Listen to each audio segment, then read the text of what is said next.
আসসালামু আলাইকুম। ইসলাম ইলেকট্রনিক্সের পক্ষ থেকে আপনাদেরকে জানাই স্বাগতম। বন্ধুরা, আপনারা দেখতে পাচ্ছেন এটি একটি ক্যানট ব্র্যান্ডের সাবওুফার। তো এই সাবওুফারটি আমার কাছে খোলা অবস্থাতেই নিয়ে এসছে কাস্টমার। তো সাবওুফারটি বর্তমানে এখন ডেড কন্ডিশন আমার হাতে এরকমভাবেই যেহেতু এসছে, তো আমি আপনাদেরকে লাগিয়ে দেখাইতে পারলাম না। কাস্টমার কমপ্লেন, তার কোনো প্রকার আউটপুট করে না, মানে ইনপুট দেখাচ্ছে না, কোনো এলইডি ইন্ডিকেট করছে না। তো এই অবস্থায় যেহেতু নিয়ে এসছে, শুধুমাত্র দুটো ট্রানজিস্টার দিয়ে আউটপুট করছে।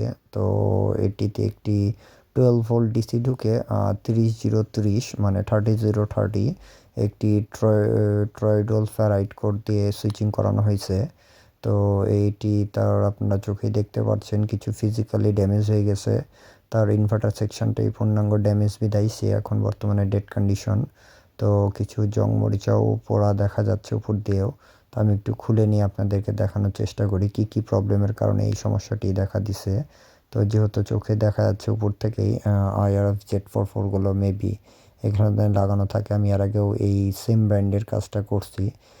ব্যাক সাইডে পিসিবিটাও কিছু ইনফেকশন দেখা যাচ্ছে, মানে আমাদের ভাষাতে পিসিবি ইনফেকশন বলে থাকি।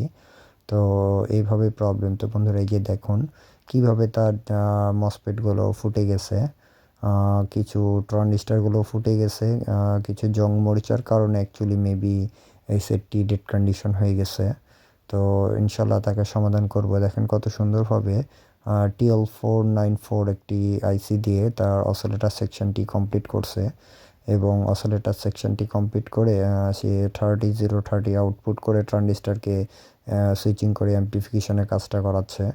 তো আমি আমার মতো করে খুব সুন্দরভাবে তাকে পরিষ্কার পরিচ্ছন্ন করে তার যে সকল স্পেয়ারগুলো ড্যামেজ হয়েছে সেগুলোকে আবার রিপ্লেস করে আমি দেখি বন্ধুরা তার কাজটি কি অবস্থা হয়।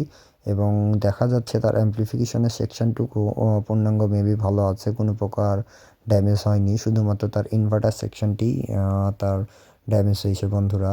তো আমি আমার মতো করে তার সব ট্রানজিস্টার থেকে শুরু করে রেজিস্টর, কিছু ডায়োড, এগুলোই মানে জং মরিচা এবং ড্যামেজ থাকার কারণে সে খারাপ হয়েছে, এবং ড্রাইভারটি হয়তো বা এলোমেলো হয়ে গেছিলো।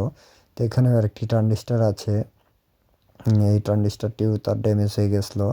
তো এখন বন্ধুরা আমি আপনাদেরকে দেখাই যে তার ড্রাইভ ভোল্টেজটি তৈরি হচ্ছে কিনা। আমি তার পূর্ণাঙ্গগুলোকে চেঞ্জ করে ফেলছি যেগুলো ড্যামেজ ছিল, দিয়ে আমি তার এখন ড্রাইভ ভোল্টেজটি চেক করব। চেক করার পরে মসফেটগুলো ইনস্টল করব। তো আগে ড্রাইভ ভোল্টেজটি বন্ধুরা আমি আপনাদেরকে দেখাই যে প্রেজেন্ট হয়েছে কিনা আমার চেঞ্জ করার পরে। তো মেবি আমি এখন চেক করতে যাচ্ছি বন্ধুরা, দেখেন আপনারা ড্রাইভ ভোল্টেজগুলো আসছে কিনা।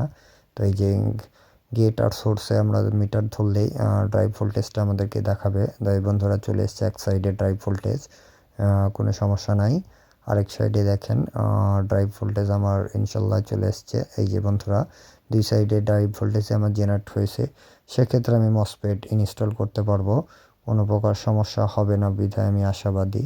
তো এখানে মসফেট যেহেতু আমি এর আগেও কাজগুলো করছি, তো Z44ই দেওয়া থাকে সচরাচর। তো এই ব্র্যান্ডের বিশেষ করে ক্যানট ব্র্যান্ডেরই Z44ই আমি পাইছিলাম। তো Z44ই ছিল।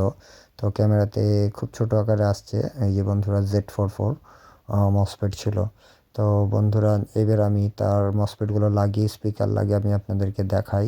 এই যে বন্ধুরা মানে অল্প সময়ের জন্য আমি যেহেতু তার হিটসিনগুলো ওপেন করা আছে, স্পিকার লাগিয়ে জাস্ট শুধুমাত্র তার গ্রিডটা আমি চেক করব, মানে পেপার ভাইব্রেশন। আর আরেকটা জিনিস, মসফেট লাগানোর আগে জায়গাটা যেহেতু পুড়ে গেছিলো সেহেতু আমি কেটে ফেলছি, এবং আপনারাও কেটে ফেলবেন যদি পুড়ে যায়, না হলে আবার আপনাদের মসফেট পুনরায় ড্যামেজ হয়ে যাওয়ার সম্ভাবনা থাকতে পারে।